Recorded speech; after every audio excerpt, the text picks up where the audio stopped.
Tapos na ang sunod-sunod na chapter ng pagpaplano, pagbuo ng taktika, ang setup ni Togashi para sa isang napakatinding gera at bakbakan. Kasi ngayon ay complete chaos na talaga ang mangyayari sa loob ng Black Way. At ngayon lumabas na ang full chapter 416 ng Hunter x Hunter ay sa wakas masasaksan na natin ang isang napaka-intense na all-out execution at ang labanan na by far mga kaibigan pinakamatinding laban ng isa sa mga malaking character sa arc na to. Isang pautakan din na bloodshed ang matutunghayan nyo rito at marami pang iba mga kaibigan. Kaya naman, this is Mr. Armageddon at una natin patagalin pa. Let's go!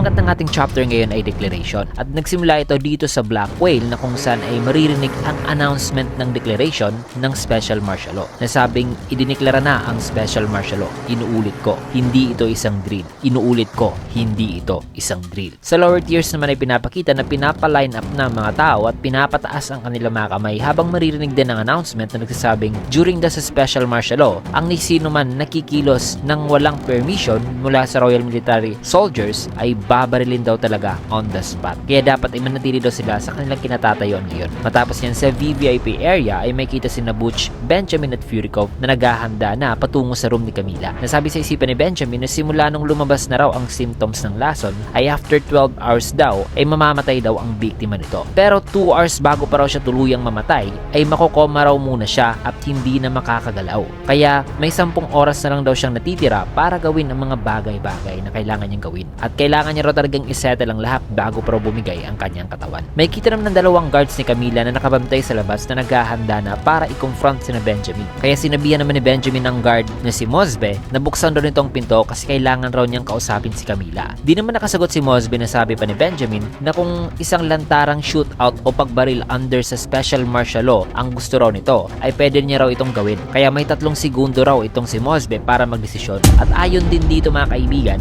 ito na ang ika-12 day Thursday, 2:15 PM ang exact time talaga ng Special Martial Law Declaration. Maya-maya pa'y nakapasok na nga si Benjamin habang may kita si Camila na minamasahe pa sana ng mga servants nito. Sabi naman ni Benjamin kay Camila na huwag kang kumilos, dyan ka lang, makinig ka sa akin. May kita naman na parang nalungkot pa ang mukha ni Camila. Subalit gumawa pala ito ng surprise attack at binaril si Benjamin gamit ang handgun. Mabilis namang gumamit ng 10 si Benjamin, isang defensive form ng Ren na instead na isang simpleng pag-release lang ng aura ay isa itong mas pinalakas na aura para ma-withstand ang bala ng baril. May kita na patuloy pa rin ang pagbaril ni Camila pero ang ilan sa mga bala nito ay kinounter ni Benjamin gamit ang kanyang rifle. At despite sa ginawa ni Camila ay di ito binaril ni Benjamin kaya ay naubusan na ng bala si Camila. At tuminto na rin naman si Benjamin pero nilapitan niya si Camila. Tinignan lang naman siya ni Camila na sabi naman ni Benjamin na alam ko na isa kang counter-active type. Ang ability mo ay na-activate kapag pinatay ka.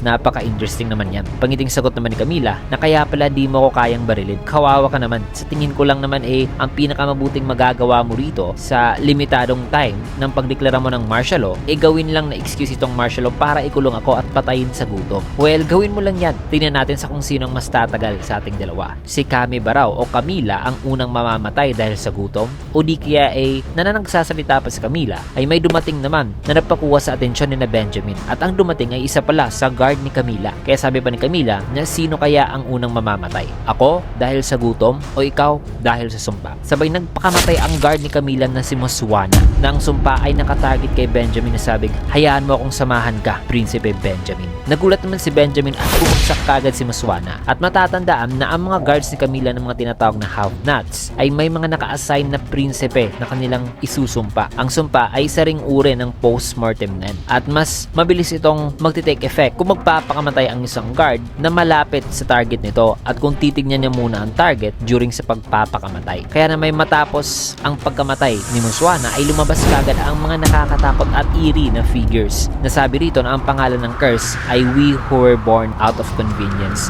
food of the underworld. May kita na kaagad na inatake si Benjamin ng sumpa na sabi pa sa isipan ni Camila na ang sumpa ay handa na raw para patayin si Benjamin. Kaya condolences na lang daw dito kay Benjamin. Subalit na natili pa rin nakatayo si Benjamin despite sa napakatinding aura na pumasok sa kanyang katawan. Ang sumpa ay unti-unti ring nagpapabago sa iris ng mga mata ni Benjamin at may kita ang pag-iba rin ng mukha nito. Subalit sa kabila ng lahat ng yan ay di bumagsak si Benjamin ngunit sabi naman ni Camila, nakita mo, tinupad na ni Moswana Muswana sa harap mo mismo ang kanyang napakatagal ng hiling na inabot pa raw ng higit 10 taon ang pag-wish ni Muswana na mamatay si Benjamin. Isang napaka-big deal daw yun na pagtupad ni Muswana sa hiling nito. Kasi ang ginawa raw ni Muswana ay isang mas effective na way ng pag-activate ng sumpa. Nasabi pa ni Camila na mukhang di na raw magtatagal pa si Benjamin ng kahit half a day lang dahil sa sumpa na yun, na dapat ay kabahan na raw at magpanik na itong si Benjamin. Sabi naman si ni Camila, ng isang average daw na tao ay nakakasurvive daw ng 3 to 7 days nang walang pagkain at tubig. Pero siya ay kaya niya raw makasurvive ng 3 buwan na walang iniinom o kinakain. Kaya niya raw pababain ng husto ang kanyang body metabolism rate at ilagay ang kanyang sarili sa hibernation state. Sabay sinabihan na niya si Benjamin na kung di mo pala balak na barilin ako, edi umalis ka na dito. Tugon naman ni Benjamin na sabihin na natin na nahawa ka ng isang sakit mula sa akin. At sabihin na rin natin na di nagagamot ang sakit na yan. Ako ba ang pumatay sa'yo o ang sakit? May kita naman ang parang pagbago ng atmosphere dahil sa sinabi o sa tanong ni Benjamin na nagpagulat ngayon o nagpataka kay Camila. Kasi ba't ba parang hindi natatakot si Benjamin sa sumpa? Kaya sabi pa ni Benjamin kay Camila na pagpalagay na natin na ang sakit ang pumatay sa iyo at hindi ako. Kaya ba ng mga mikrobyo at organismo na sanhi ng sakit na makapagpalabas ng sapat na aura para buhayin ka? Di naman sumagot si Camila. Kaya dagdag pa ni Benjamin, habang nire-release na niya ngayon mga kaibigan ang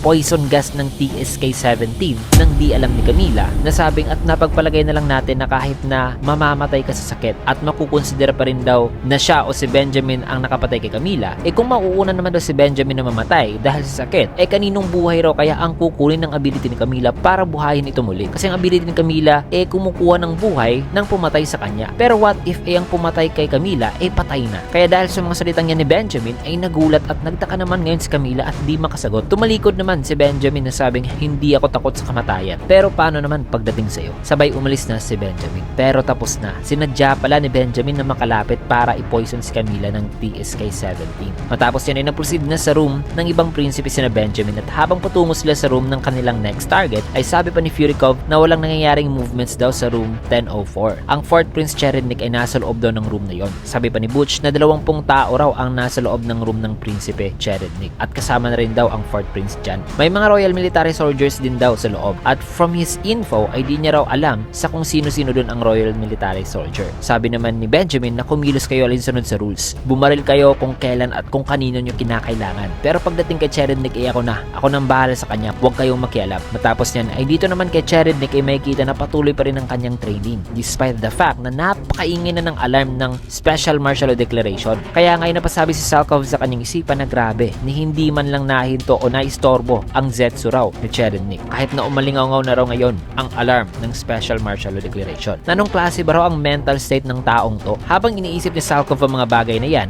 kapansin-pansin na may daladala na palang baril sa Cherednik na nakalagay dito sa kanyang likod. Sa sumunod naman na eksena ay pinakita naman ang counting flashback sa kung paano nakuha ni Cherednik ang baril na yon. May kita sa Cherednik sa flashback na ito na nagsalita na sabing akin ang baril mo. Nagtaka naman si Salkov. Sagot naman ni Cherednik na gagamitin ko to. Tugon naman ni Salkov na huwag niyo pong sabihin na babarilin niyo po ang First Prince. Sagot naman ni Cherednik na ikaw. Salkov ang pangalan mo, di ba? Sabi naman ni Salkov na opo. In which ay sabi naman ni Cherednik na may kailangan akong ipagawa sa iyo. Sagot naman ni Salkov na opo, kahit ano po yan. Kaya dito na ipinaliwanag ni Cherednik ang kanyang planong gagawin at ipapagawa kay Salkov na sabing soon ay mamamatay raw siya rito. Pero sa totoo ay isang peking kamatayan lang daw yan. Pero dapat ay sabihan daw ni Salkov ang lahat sa kung ano raw na witness ito. Kailangan daw takpan kagad ni Salkov ang kanyang bangkay nang sa ganun ay wala raw makakakita nito. At pagdating naman daw sa kanyang ability ay wag daw itong ipagsabi ni Salkov kahit ni sino man na naiintindihan ba raw nito. Kaya sabi nung sisipan ni Salkov na may gagawin si Cherednik isang ilusyon. Oo, isang ilusyon na pinakita niya noon kay Theta. Yan ang ability ni Cherednik. Kaya dito na binigay ni Salkov ang kanyang baril na sabing opo, masusunod. Ngunit habang nakatingin si Salkov sa kanya matapos itong ibigay ang kanyang baril